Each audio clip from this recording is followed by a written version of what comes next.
aşırı kurak ve rüzgarlı günde, sıcaklığın yüksek olduğu zamanlarda ormandaki bir cam, bir şişenin bile bir orman yangınına, bir izmaritin devasa bir ormanın yanmasına sebebiyet olabileceğini unutmayalım. Evet, bugün Orman Benim kampanyası çerçevesinde Türkiye'de 81 vilayette hep birlikte ormanlarımızı korumak için ve bir farkındalık çalışması için Tarım Orman Bakanlığımızın da himayelerinde bir etkinlik düzenleniyor. Bugün biz de burada Tillo'dayız. Orman sadece ağaç demek değildir. Orman aynı zamanda geleceğimizdir.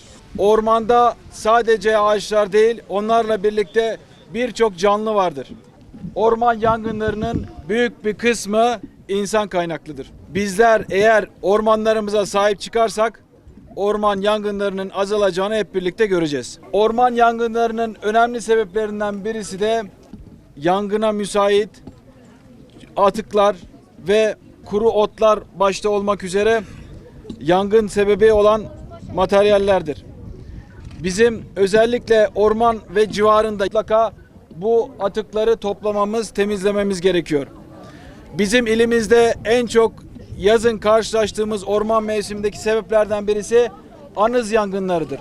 Özellikle ağaçlık alanların bitişiğindeki tarım alanlarında yapılan anız yangınları maalesef üzücü sonuçlarla bizi karşı karşıya bırakmaktadır. Anız yangınlarını bu sene ciddi bir mücadele ve seferberlik yapacağız. Gerekli yasal yaptırımları da uygulamakta hiç tereddüt etmeyeceğiz.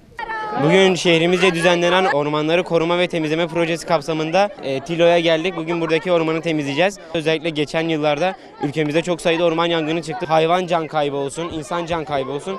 Bu nedenle ormanlarımızı temiz tutmamız lazım. Özellikle yerlerde cam gibi doğada uzun süre geri dönüşmeyen atıklar bırakmamamız lazım. Çünkü orman yangınlarına yol açıyorlar. Ormanlarımızı temiz tutmak için çöp toplamaya geldik. Ağaçlar bizim nefesimizdir. Onların kurumasına izin vermeyeceğiz. Piknik yaparken kalan ateş parçalarımızı yere atmayacağız. Çöplerimizi çöp kutusuna atacağız. İlin her yerinde çöp kutusu vardır. Çöplerimizi çöp kutusuna atalım. Ormanlarımızı temiz tutalım. Biz beraber geldik işte ormanı temiz tutmak için. Öyle işte çöpleri toplayacağız.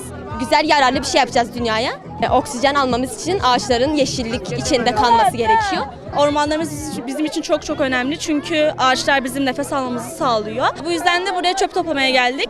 Bence gayet güzel bir proje, daha güzel hayat yaşayabilmemiz için. Ben bu projeyi gayet olumlu buluyorum. Umarım güzel geçer ve iyi ki buraya gelmişim. Geçen yıl birçok orman bölgemizi kaybettik yangınlarla. Ormanlar bizim nefes almamızı sağlıyor. Ormanlarımızı kaybedersek nefes falan alamayız. Buradan büyüklere sesleniyorum, ormanlarımızı koruyalım. Ben orman yangınlarına gerçekten çok üzülüyorum. Ağaçtan ziyade hayvanların ölmesine çok üzülüyorum. Yapay zekaya sormuşlar. Fatih Sultan Mehmet olsa burada ne gibi önlemler alırdı demişler. Sonra yapay zeka demişti ki tespit edici dronlar, kameralar yerleştirirdi. Onlar hem bizim hem de hayvanların yaşam alanıdır. Onları korumazsak kötü şeyler yaşayacağız. Bunu bilin isterim. Bugün okulumuzla birlikte Kale Tabiat Parkı'na geldik. Burada ormanımızla ilgili konuşmalar, kendi düşüncelerimizi sunmaya geldik. Düşüncelerimizden bazıları tek kendimiz için değil, öbür hayvanlar, öbür canlılar içindir de. Ormanlar bizim yaşam alanımız olmasa bile hayvanların ve canlıların yaşam alanı olmaktadır.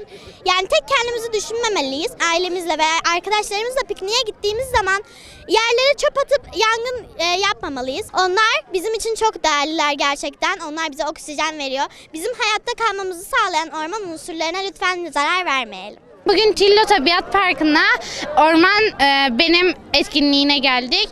Bu aralar çok fazla yangınlar oluyor. Çevremize çok fazla zarar veriliyor. Hem yerlere çöp atılıyor hem de yaptıkları ateşleri söndürmüyorlar. Çevremizi temiz tutalım. Biz ailemizle birlikte gittiğimiz zaman da yaktığımız mangal ateşlerini lütfen söndürelim. Bizim nefes kaynağımız olan çevremize zarar vermeyelim.